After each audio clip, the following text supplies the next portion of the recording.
And that was back in '78. Yes, indeed. And Wow. now he's 52. And what is gaucho for people that aren't sure? Gaucho, it's like it's people from the countryside, very tough people, very rough.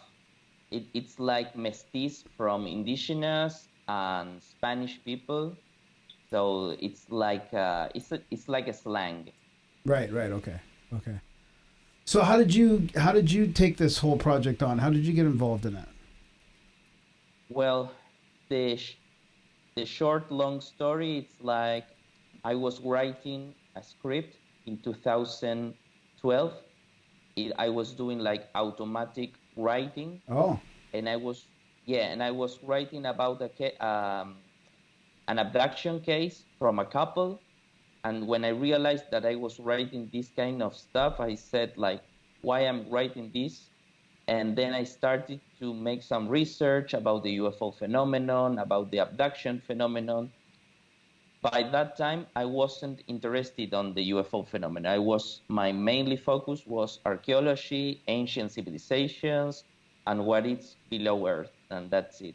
I never saw the UFO phenomenon as I wasn't being attracted by the UFO phenomenon because it was something more bizarre for me, more like vulgar because of about because the way that Hollywood portrays yeah, the yeah, phenomenon, yeah, it's really like it's more like a joke rather than something serious. yeah, That was my thinking, but that time. yeah.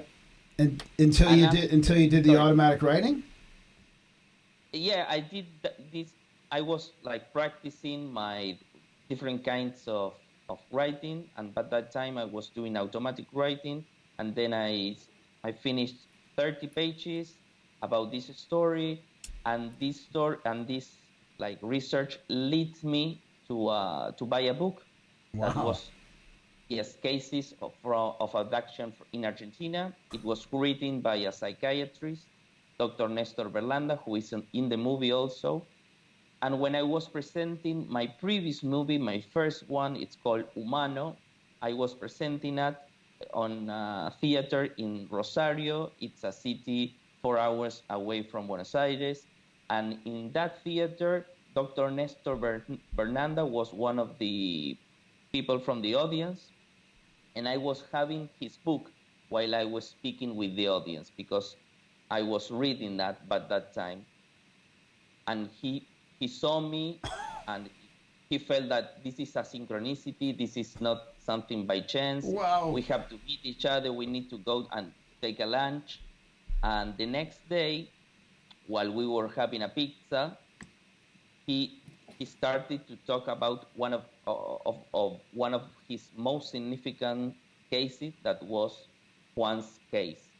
And he showed me a small video of Juan when he was 18 years old. He was speaking to an audience, a UFO audience, trying to tell them like what happened to him.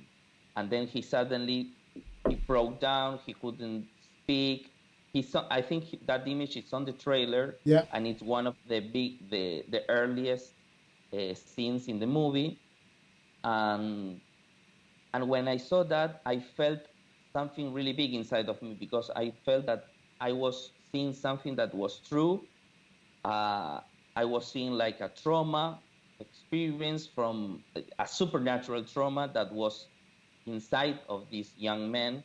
And I told to Dr. Nestor Berlanda, I want to meet that guy. Let's make it happen. And 4 months later, I was going to the countryside to meet Juan, and it was a great experience meeting him because it, he's really innocent. I saw pureness in his eye, and when he started to talk about his case, he broke down all again. He went into tears, and I was recording, but that time, and then I stopped recording. I just sat next to him and tried to see what happened. Also, if something from my end can help him. And 4 years later, now we were doing this amazing experience, this amazing film.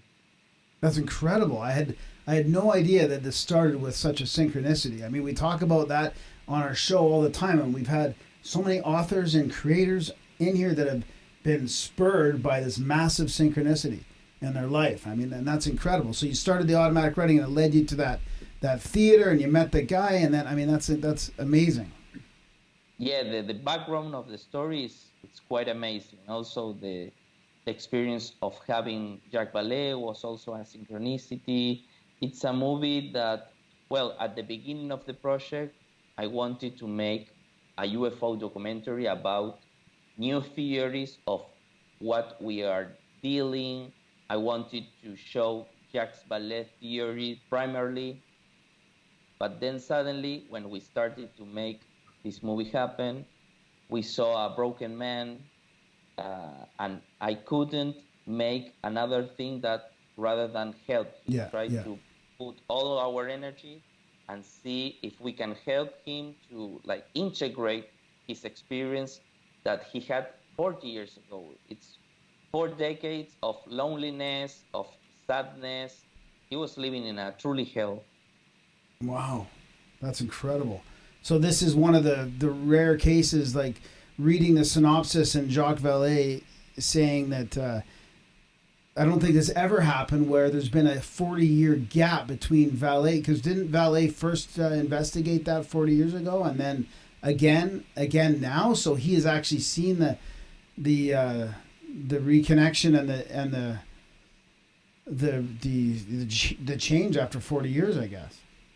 Yes, indeed. He met Juan when he was 14 years old. It was a trip that he made with his wife. Oh my God! It was a really special and very emotional because Janine was a child psychologist and was one of the most significant cases for both of them. So wow, it was truly powerful to have Jacques Vallee again in Argentina because he was also closing some circles of his life. Wow.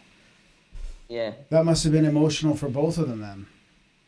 Indeed, it was. And also for me, the movie like touched some archetypes or some points that connect us to our own process, our own journey, because you will see that the movie goes from a very lonely place, once having this trauma, and then at the end of the movie you will see a transformed man, very open, his eyes are changed. He could now integrate that experience thanks to Jacques Vallee, thanks to Dr. Nestor Berlanda, a psychiatrist, and also 3 shamans that we gather into one big scene because I went to Paraguay. It's a country above Argentina. And because Juan's roots comes from that place. He has ancestral Guarani lineage. The Guarani is an indigenous tribe from South America, one of the most important. Mm-hmm. And I went there to ask them what they think about the UFO phenomenon, what they think about the abduction phenomenon. And what did they say? How did that go? I mean, and was it to try and check if he had any ancestral connections at all with this phenomenon as well? Like, is it a lineage type thing? Well said, because one of my questions before I make this project was if there is a connection between the lineage and the UFO phenomenon, and also if there is a connection between the afterlife and the UFO phenomenon also. Yeah. Because when Juan had a grandfather from the mother's side that was really important for him, and he passed away when he was 10 years old, and 2 years after he had this encounter. And when I went to Paraguay, I met 3 shamans, 3 different shamans from the same culture, but different ethnicities. And one of them started to speak to me about the phenomenon as an holographic phenomenon that doesn't come from this dimension. And when he started to talk more about this thing, I started to realize that they were talking to me the same as Dr. Vallee explained the phenomenon in his book. Mm-hmm. So I had from one side the spiritual people, the spiritual knowledge that talks about the phenomenon as a divinity phenomenon, but that they come from another dimension. And from the other side, I had Jacques Vallee with all his theories talking about the same thing in another kind of language. And one of them, the elder Francisco, grandfather Francisco, talked to me about the idea of Juan, but that time he was 10 years old, and in an unconscious level, subconscious, he was trying to find himself. He was looking into his life, trying to get answers from why his grandfather died, what is death, what is life, who am I, and all these questions, he got an answer, but it was a supernatural answer. It was a UFO, two beings, premonition dreams after that contact, and he got the answer from the spiritual world, but he couldn't integrate. Probably in the terms of these people, he had an initiation, a shamanic initiation, but because of he hadn't a shaman, but that time he couldn't integrate, he couldn't bring all the pieces into one whole experience. But we continued the initiation 40 years after with our movie, with the process that we made in the movie. Wow, that's fantastic.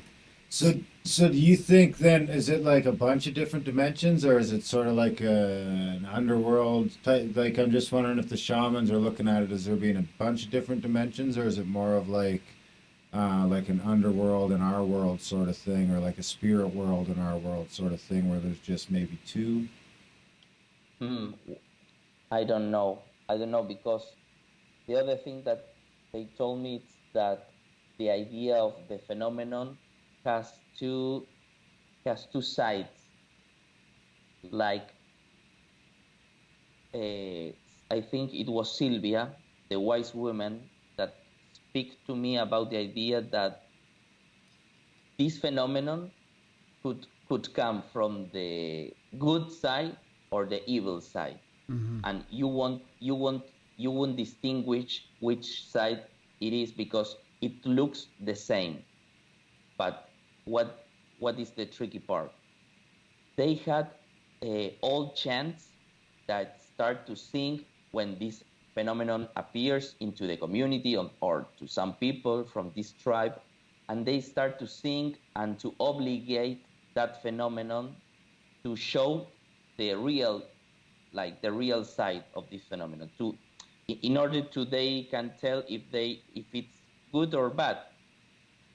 So the message was, we shouldn't be like, if we see like a shiny thing or shiny phenomenon, we shouldn't be like, oh, this is God or this is spiritual guides or something like that, because the experience could be really, really, really bad. So the message was more like just to focus on that phenomenon, don't be scared, move forward, obligate the phenomenon, like to confront the phenomenon. And this shaman gives Juan some chance to fight the phenomenon, in order to not to be scared, because Juan was, when I met him, he was really, really scared, and he's a big guy, like 2 meters, quite big, and he was really, really frightened about the phenomenon, about these premonition dreams.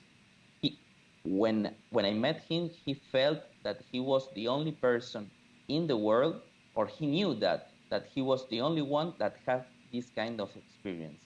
So that's why he seek refuge in the countryside and live like a monk. between his animals. Wow, that's amazing. I was thinking before we chatted, I was thinking about asking you about the phenomena in general, because we just had there's all these different groups, and they have different views of the UFO phenomenon in general. You have the groups that think it's altruistic and they're all good, and anything bad is part of the deep state or part of some sort of human project. And then you have the other people that think that they're good and bad. Like we just talked to this guy who's channeled a bunch of books, or we talked to his son recently, called The Allies of Humanity, and they warn also very similar. Like there's good and bad, and you have to be careful, and you have to try and discern what it is, which is kind of, I think, what you're saying, and what the shaman and Sylvia is telling you. And then you have the people that think it's all demonic. I mean, there's all across the spectrum. So exactly. were they trying to teach you how to discern whether it's good or bad? Like, is it based on, like you said, it could come down and it could look the same, but it could be good or bad. So is it trying to figure out the intention behind it that would make it good or bad? Yeah. If there is an intention, the bad ones wants to keep us like in a low level because they want our or something, I don't know. They can try. Sylvia told me that in ancient times, it was really easy to discern which belongs to where. But now, because of she told me that the planet is really weak, they don't have plenty of energy, so it's really hard for them to discern that, to try to discern the phenomenon on which side is who. So now they only have the chance, and they only have some small tools. But in the case of Juan, for example, we don't know what happened to him. Yeah. We don't know if he saw extraterrestrials from Mars, or he saw something from another dimension, or he was only having a vision or a dream. And you will see that in the movie we don't try to analyze that topic. Yeah. Because it's a known end. It doesn't have an end. Yeah, it's so subjective, right? Yeah. Exactly. Yeah. So we only focus on the trauma, because Carl Jung, for example, said that the UFO phenomenon has two aspects: the physical and the psychological. And we only focus on the psychological aspect. We focus on the human aspect of the UFO phenomenon. That for me, it's one of them.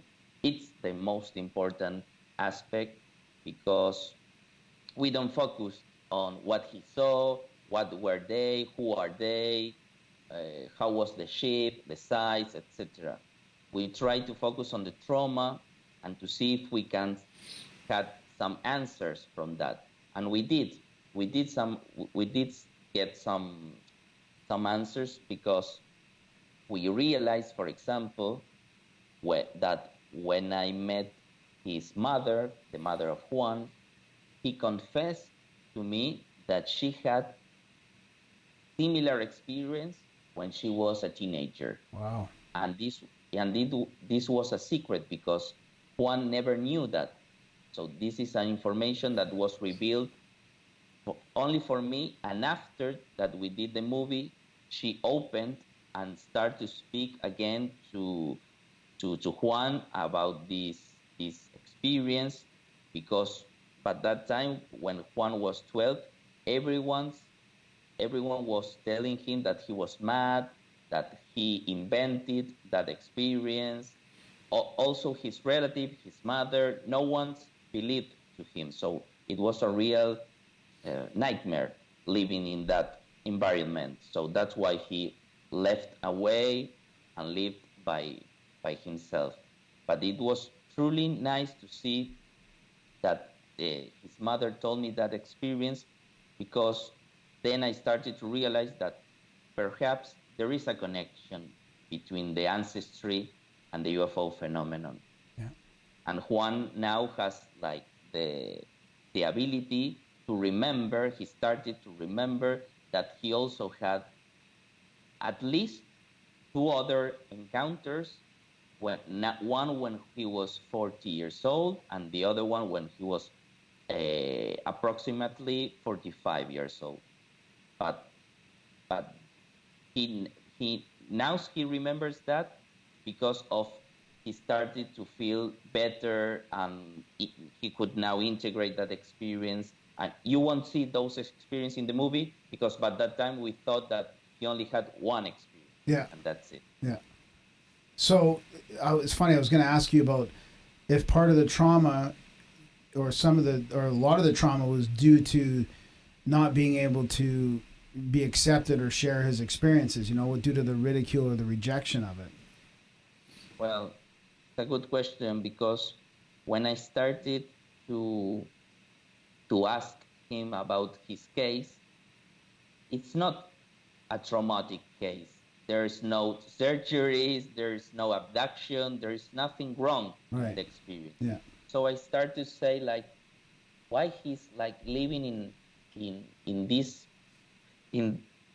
hell, why he's crying a lot about what happened. And then I realized that the most bad thing, or the most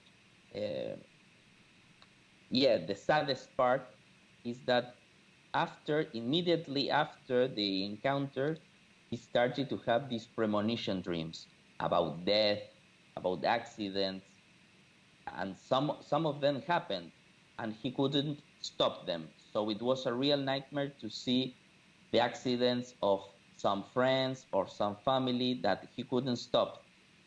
He told me that if he go to sleep and dreams in his right arm, he will enter into a dream that is more real than our reality. That's the way he described them, that it's more real than our reality. But if he dreams in his left side, he will go into a regular dream, a normal one. So he knows how to discern from one dream to another. And the good thing is that when I went to Paraguay, when I met those shamans, the way that the shamans from the Guarani shamans connect to the upper levels or to higher realms is thanks to the dreams. So in a way, the UFO phenomenon connects Juan to the Guarani gift, but he didn't know that. Yeah. He knew that after the movie, or when we were doing it. Yeah. Yeah. So there was did you say there was a 4-year period between when you met him and between like this whole healing process and the movie was over a few years? Yeah. Yes, because I had to first to integrate what I experienced with Juan. For me it was really difficult because it was the first time that I met like a contactee. Yeah. Yeah. And I had to make some research.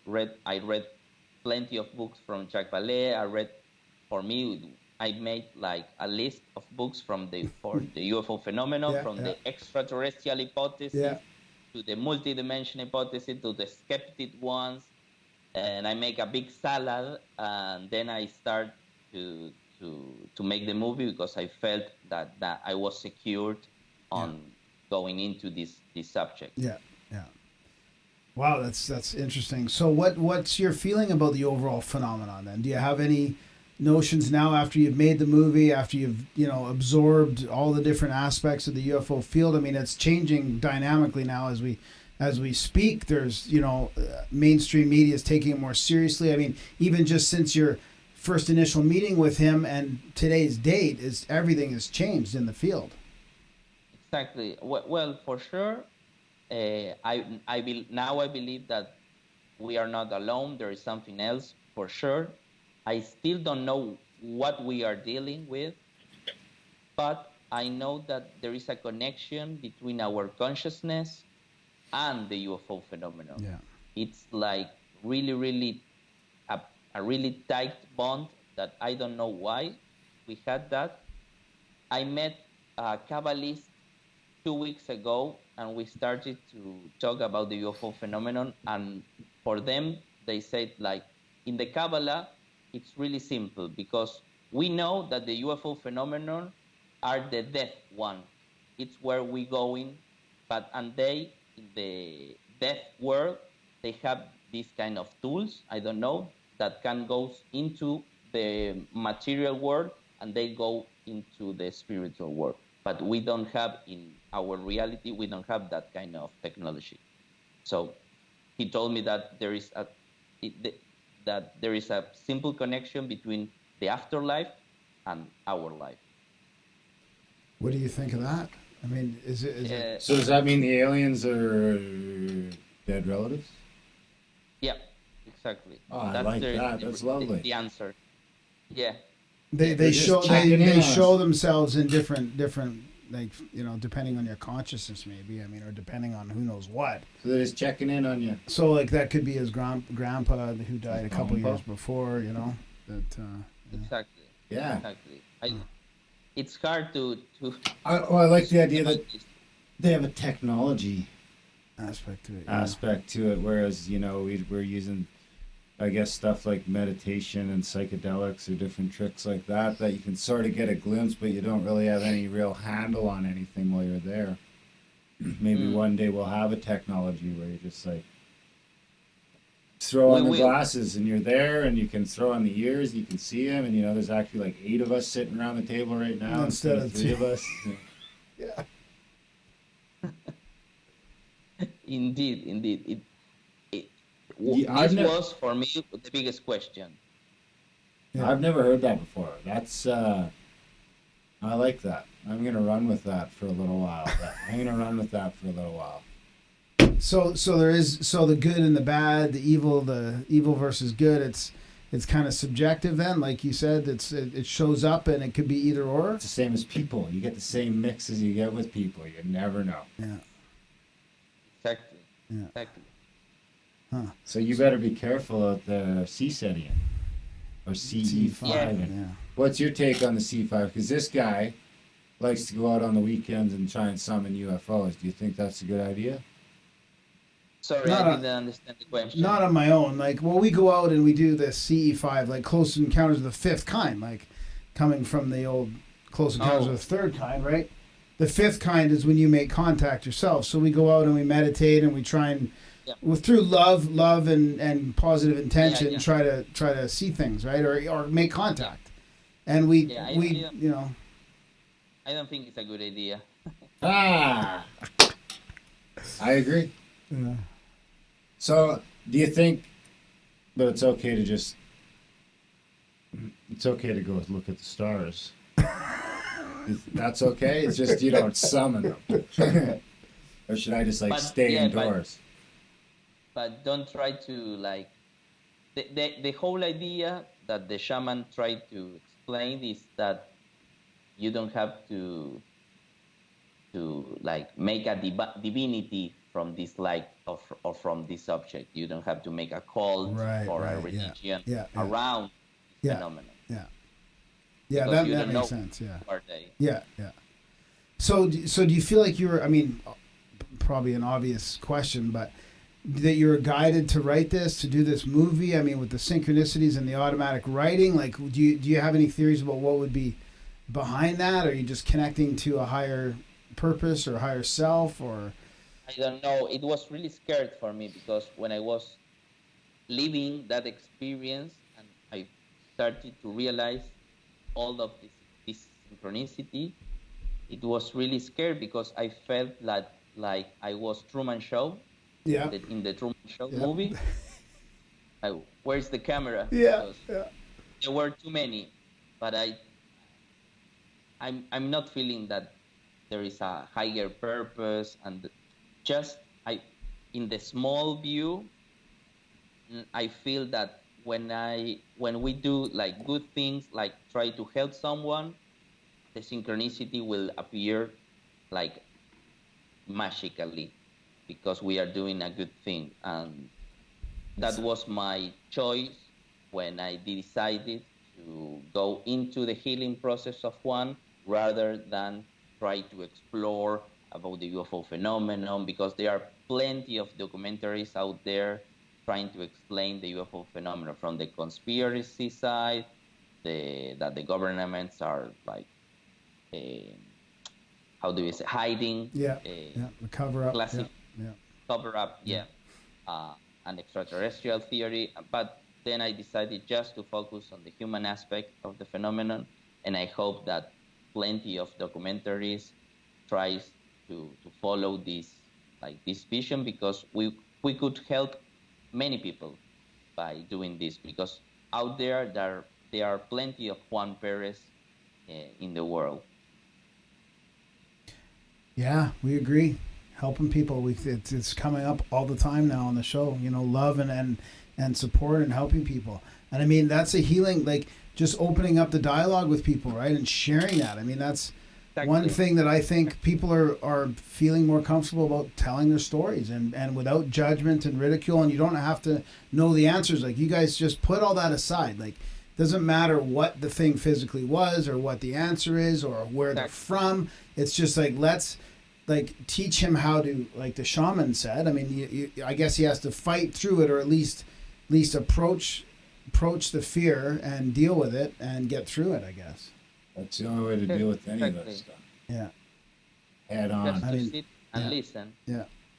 Because it's like just another form of trauma, really. It's just another flavor of trauma. I wonder what would happen if you gave him like a big old bag of mushrooms.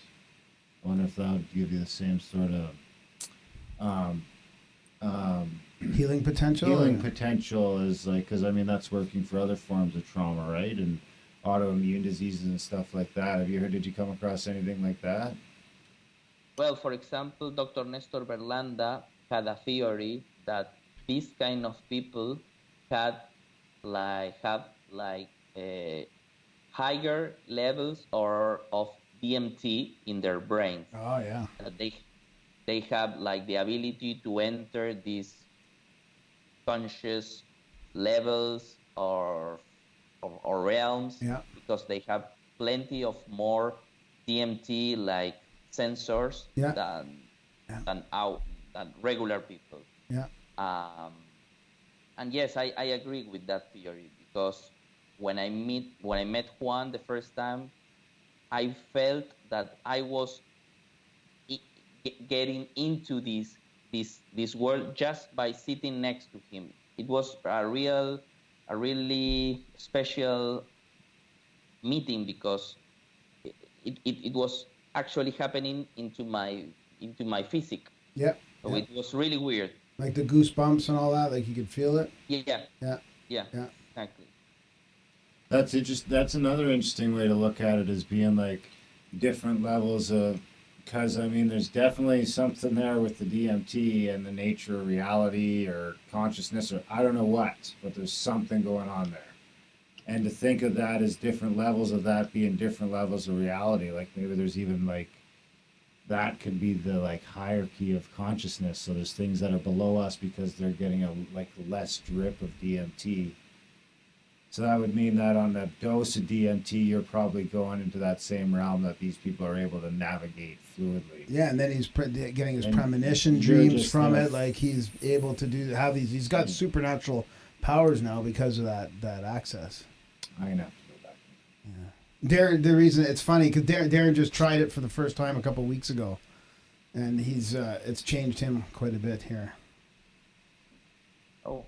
Had almost like an ego death there, and Darren got torn apart into 1,000 pieces and put back together. It was pretty scary. I didn't see any aliens though, but I'm gonna see if I can go back now and maybe have a better handle on things. Well, but plenty of people told that they experienced seeing like UFO. There is a famous painter that it's called Pablo Amaringo, and he draw like paintings of UFO sightings when he had a ayahuasca experience. So for him, there is a connection between the ayahuasca world, the UFO, the elf, the fairies, etc. Did the psychologist talk about how people might have more endogenous DMT? at all? No. Did he have any theories about like why he might have more DMT or how to No. how to No, no, it's an interesting question, but he's in the early stage or on trying to make some tests among these people, but we don't know why he had like.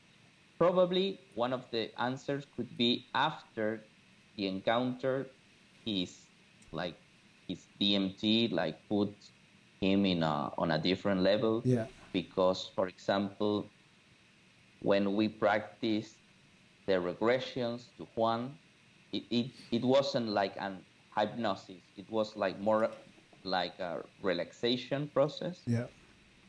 And 5 seconds after we said to Juan, like, you are going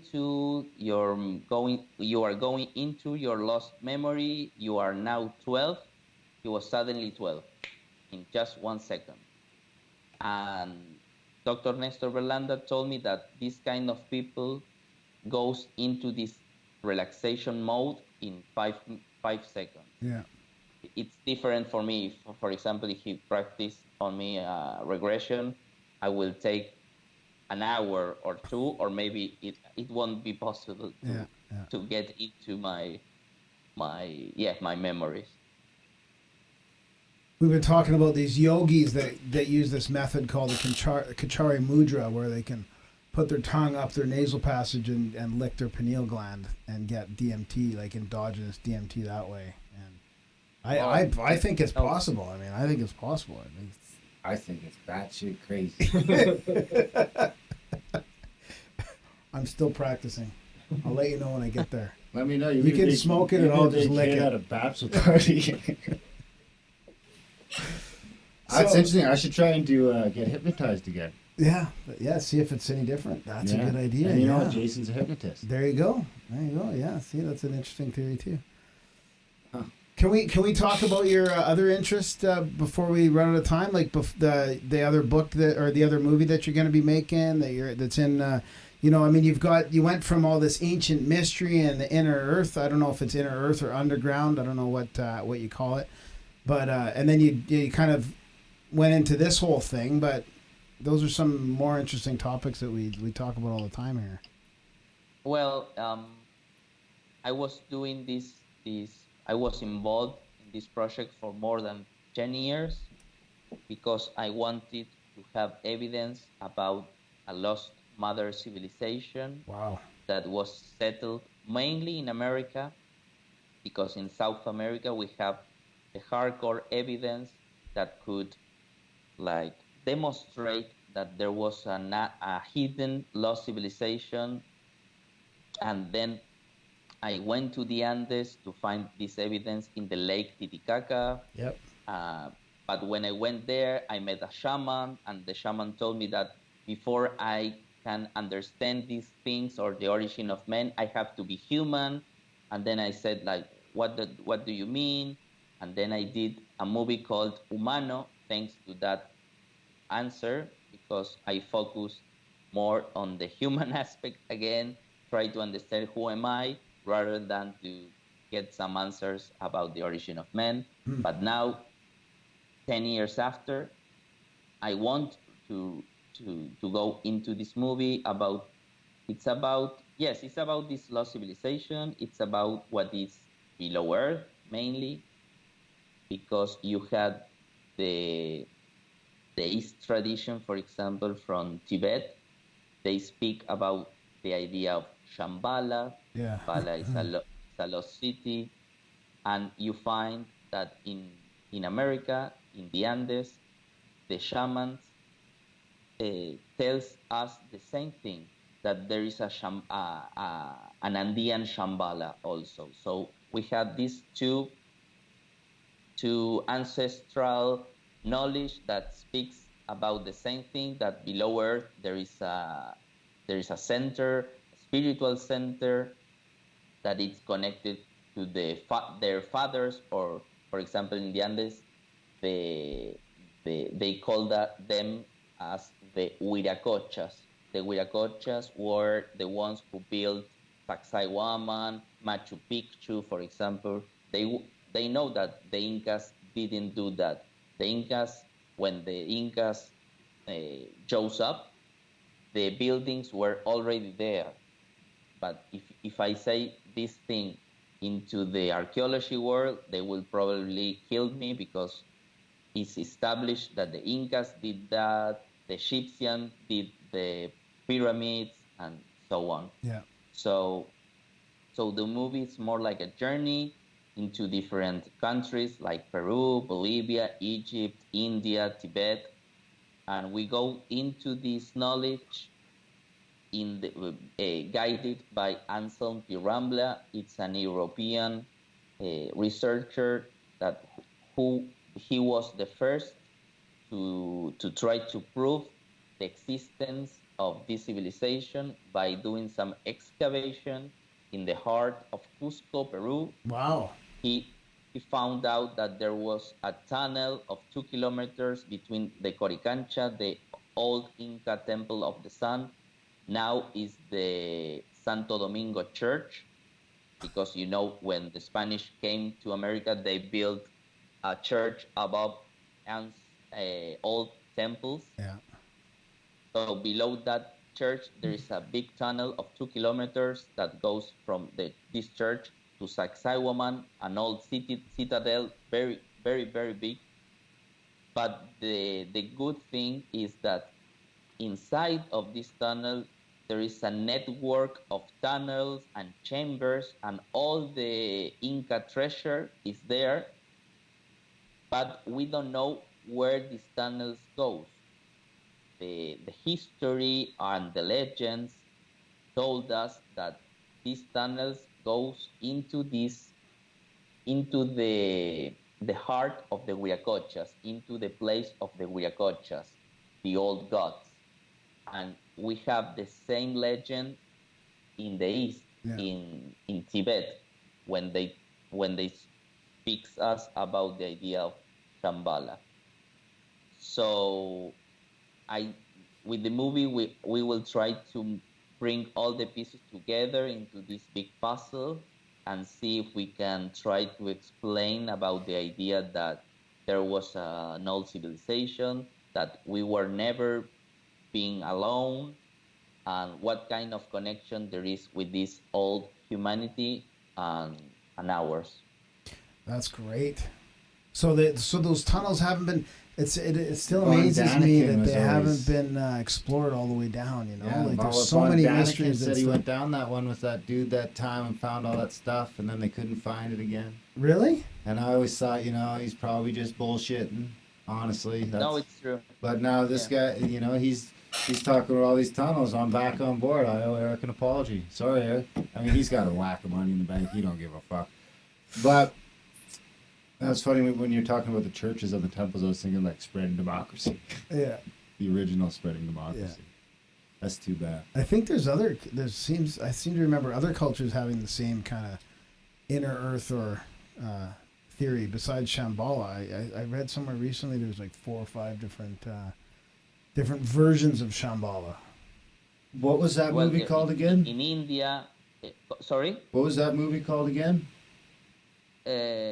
My movie, the provisional title is The Secret of the Inner World. Oh, it's not out yet. Yeah, no, it's coming out. Okay. No. When do you think you're going to come out with it? I hope to start shooting next year. Yeah. I also invited Grant Hancock to be involved on my movie. Nice. I went to his house 2 weeks ago. Nice. in UK, and we discussed about the project, about the idea. He loved the idea, and now I'm waiting to his response in order to start getting some meetings with producers. It's not easy to make movies. It's a pain in the ass, but it's in the other hand, it's like a drug because I cannot keep doing these things. Yeah. That's you should get Randall Carlson in on that. Yeah. Get him in on that. That'd be a good one. Yeah. That sounds great. We'll have to get you back on the show when you do for that sure, one yeah. for sure. That's like podcast too gets a little addictive. Yeah. So what was the other? What was the Indian version of that Shambhala? Uh, um, I cannot remember the name Yeah, now. but there is one, right? Like there's a few, Yes, and there would is that one. so would that be like the contemporary mystery of the inner Earth? Is that the same kind of thing? The same thing of what, like Of the hollow of the earth? center, yeah. Well, not the hollow Earth necessarily, but the inner Earth, like or is that the same thing? Well, I don't know. I'm kind of wondering. No, I don't know. I think it's different. Because there's those conspiracies about Antarctica, and there's Yeah. pyramids there, and there's a passage down to the inner Earth through there, and then some people connect that with the whole UFO mystery. And I mean, there's some really old ufology books that have the USOs, which is compelling evidence that there's an overlap here with the inner Earth. Could be the reason for most of our UFO sightings as well. I mean, technologies from down there. I'm picturing it more as like the inner Earth is like Hades. No. So that's where the it's dead. more like- That's where the dead people are. No. So that's like the spirit world, and they're taking their UFOs out through the ocean to come and check on us. Salt. Okay. Yeah, no. Probably not.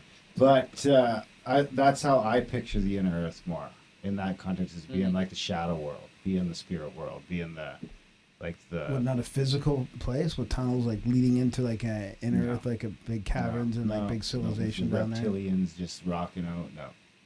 I didn't say reptilians, Oh, you but thought it could be. Oh, I didn't think it. Anyway, I think of it more as like the things we were talking before, like the spirit world or the shadow world or like the other Earth. It's like the inside out. Do you think it? So you don't think it's just an esoteric thing, or spiritual? It's physical, right? Well, it's a hard question. I asked the same thing to Anselm Pirambla. He's also an expert in alchemy, Yeah.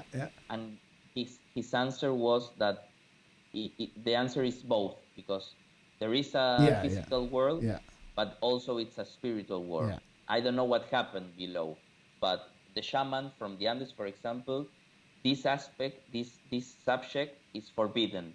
They cannot go into the underground because it's forbidden by by the divinity. Yeah. But there is some legends that, for example, a person goes into that tunnel, go into this realm, and 50 years after goes up again and say, I'm still alive, because they have the tradition that below Earth there is this city like this Shambhala that there you don't get older there. Right. The time is But different. they are legends. Yeah. It's like moving at the speed of light. It's amazing how many children's books as well, and how many real stories and mythologies we have about underground. I remember reading one in school called the World of Og, I think it was, and there's like just tunnels and worlds underneath the earth. We should go check that shit out. We should do a contact at the tunnel. Are you doing any like physical like exploration for this? You need anyone to carry some gear? Yeah. Do you need a Sherpa? I'm part of the team of Anson that is called the Boy Gurus Explorer. We are trying to get some funds, and as soon as we get them, we are going to dig into Sacsayhuaman to find those evidence. And that discovery is way much more important than the pyramids of Egypt. Yeah.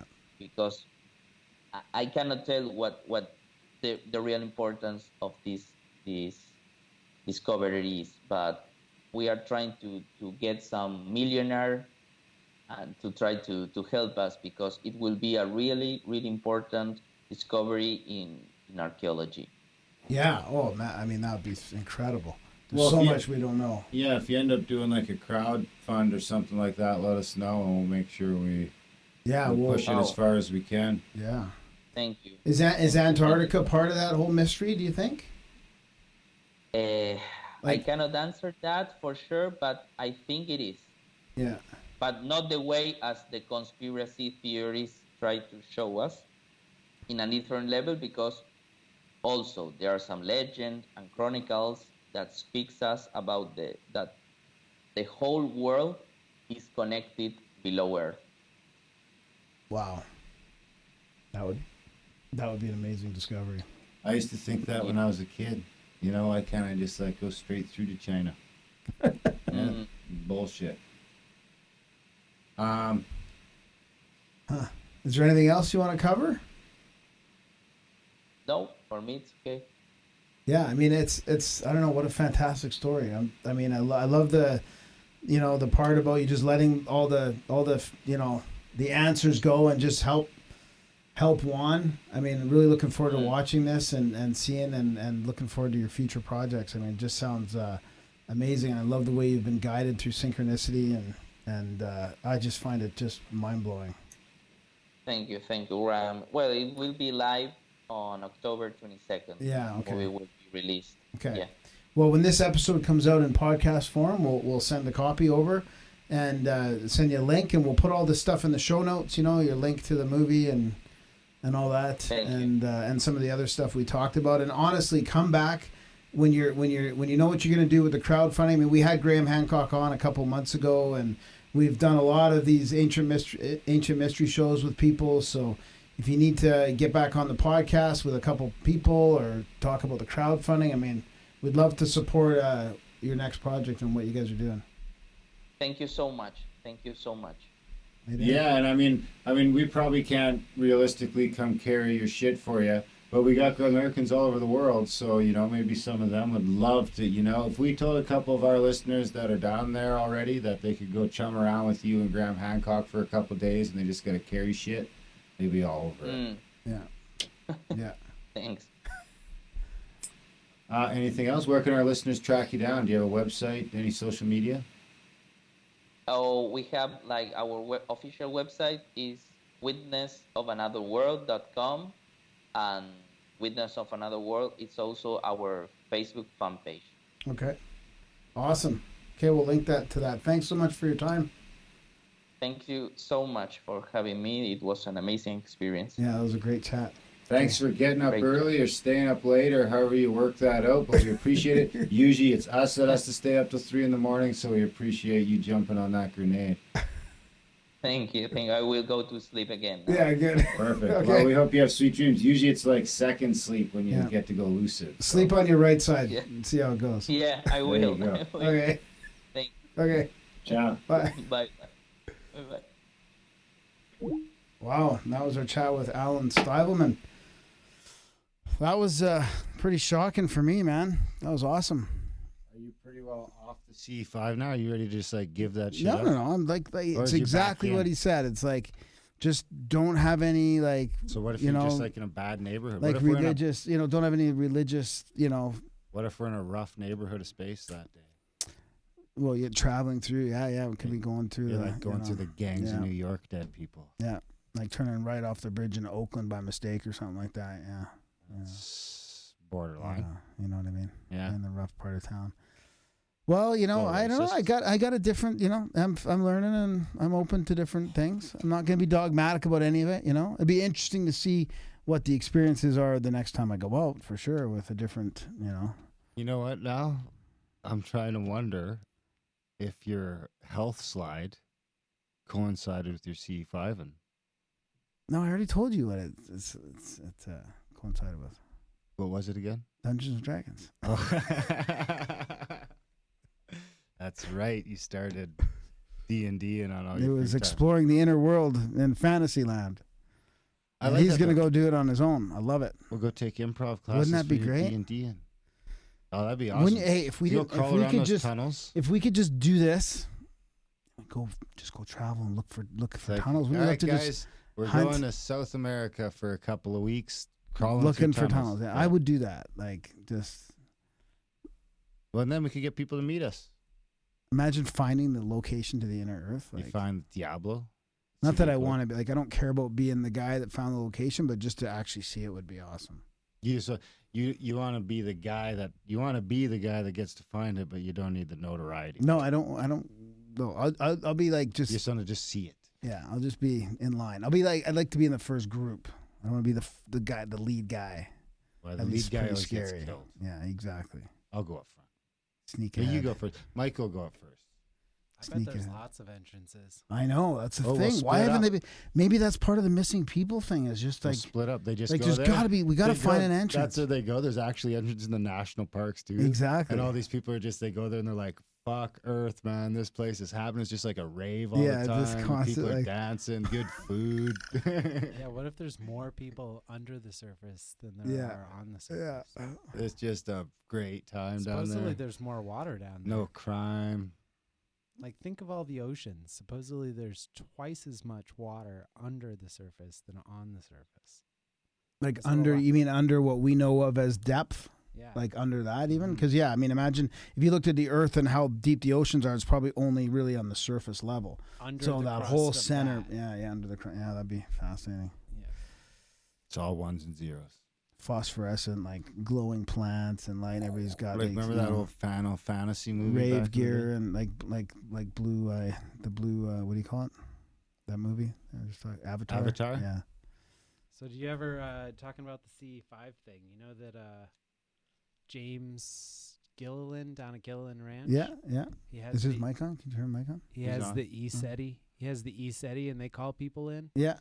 So he has, The lion guy. He calls him the lion dude. he's Yeah. developed a way of telling the difference between the good and the bad. Oh, okay.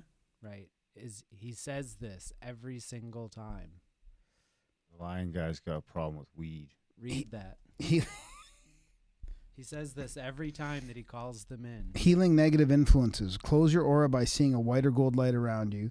Call in your guide or the many Christed ones and declare, we welcome all entities in love and light.